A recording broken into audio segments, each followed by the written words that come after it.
En question principale, je reconnais le député de Jean Talon. On savait déjà que la commission d'enquête sur le scandale SACLIC est affligée de plusieurs problèmes d'apparence de conflit d'intérêts. Aujourd'hui, on sait que ces apparences se sont matérialisées. J'ai en main un document que j'ai obtenu, un contrat de gré à gré, un contrat de service signé par Robert Pigeon, qui est le directeur des enquêtes de la commission d'enquête, un contrat qui nous apprend que jusqu'à tout récemment, il était payé par le gouvernement pour être le conseiller stratégique de la ministre des Transports dans ses anciennes fonctions à la sécurité publique et de l'actuel ministre de la Sécurité publique, qui lui aussi va faire l'objet de l'enquête. Le commissaire, le directeur des enquêtes chargé d'enquêter notamment sur la ministre des Transports et sur le ministre de la Sécurité publique dans ses anciennes fonctions, était payé jusqu'à tout récemment par le gouvernement comme conseiller stratégique. Est-ce que le ministre de la Justice était au courant de ça? Est-ce qu'il va enfin faire la bonne chose et arrêter cette commission d'enquête qui est vraiment mal partie et qu'on se débarrasse de tous les problèmes d'apparence et de conflit d'intérêts? Réponse du ministre de la Justice. Madame la Présidente, on n'interviendra pas dans les travaux d'une commission d'enquête qui est complètement indépendante.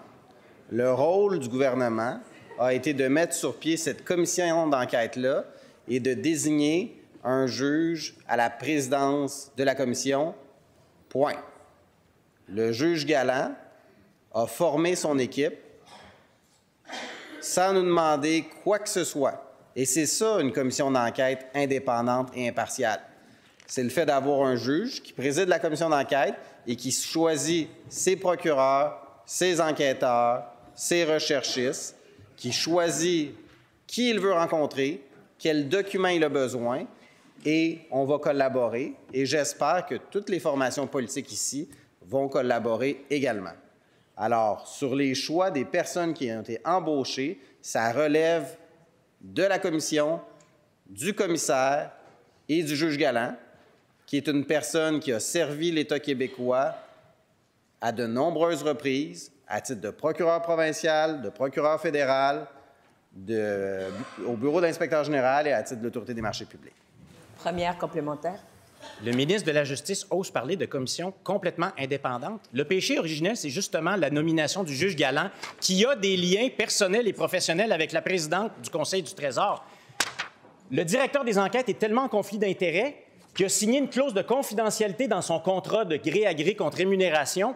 Il ne peut rien dire de ces apparences de conflit d'intérêts à la commission d'enquête parce qu'il faut qu'il demande la permission au ministre de la Sécurité publique pour parler de ces potentiels conflits d'intérêts. Ça ne marche pas. Il faut arrêter cette commission qui est mal barrée. Réponse du ministre de la Justice. Madame la Présidente, il faut que le PQ se branche, là. Est-ce qu'ils veulent qu'on aille au fond des choses dans le dossier Casa-SACLIC? Ça a été réclamé à haut cri par l'ensemble des formations politiques et nous aussi, nous voulons aller au fond des choses. C'est pour ça qu'on a mandaté une commission d'enquête prévue, avec tous les pouvoirs prévus à la loi sur les commissions d'enquête. Le juge, il est totalement indépendant, le commissaire, il est totalement indépendant. C'est lui qui engage son personnel, Madame la Présidente, qui gère sa preuve, qui envoie des assignations aussi, et il peut assigner n'importe qui et requérir n'importe quel document. Alors, Madame la Présidente, qu'est-ce que le député de Jean Talon veut faire? Se substituer à la commission d'enquête? Deuxième complémentaire, et pour ce faire, je reconnais le chef du troisième groupe d'opposition.